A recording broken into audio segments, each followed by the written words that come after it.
हिंगोली जिल्ह्यात पावसानं हजेरी लावली आहे। पावसामुळे पिकांना मोठा दिलासा मिळालेला आहे। शेतकऱ्यांमध्ये आनंदाचं वातावरण आहे। हिंगोलीत पावसानं पुन्हा हजेरी लावलेली आहे। शेतकऱ्यांना त्यामुळे मोठ्या प्रमाणात आता दिलासा मिळाल्याचं हे चित्र आहे।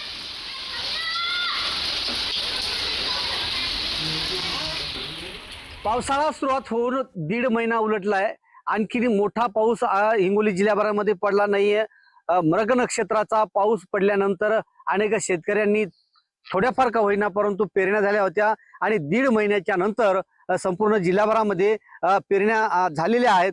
परंतु पाहिजे तसा पाऊस पडला नाही आणि काल जे आहे ते सायंकाळी 6 वाजल्यापासून संपूर्ण जिल्ह्याभरामध्ये संततधार पाऊस पडत होता। आणि मी उभा आहे हिंगोलीच्या एका शेत शिवारामध्ये आहे। कारण म्हणजे याच दिवसामध्ये संपूर्ण जिल्ह्याभरामध्ये पाऊस जो आहे ते नदी नाले तुडुंब भरून वाहत असतात।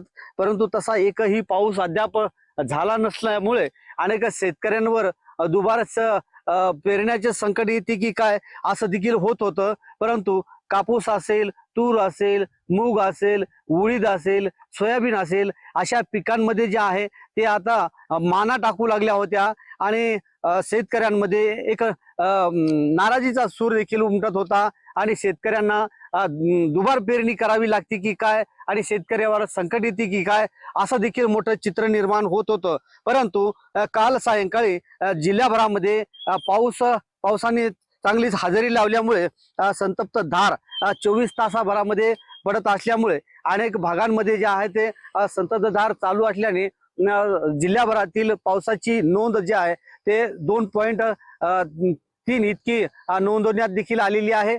आणि सध्या हिंगोली जिल्ह्यात चांगला पाऊस पडत असल्यामुळे शेतकऱ्यांमध्ये मात्र एक आनंदाचं वातावरण आता पाहायला मिळत आहे। श्रीधर वाळवंटे, जय महाराष्ट्र न्यूज, हिंगोली।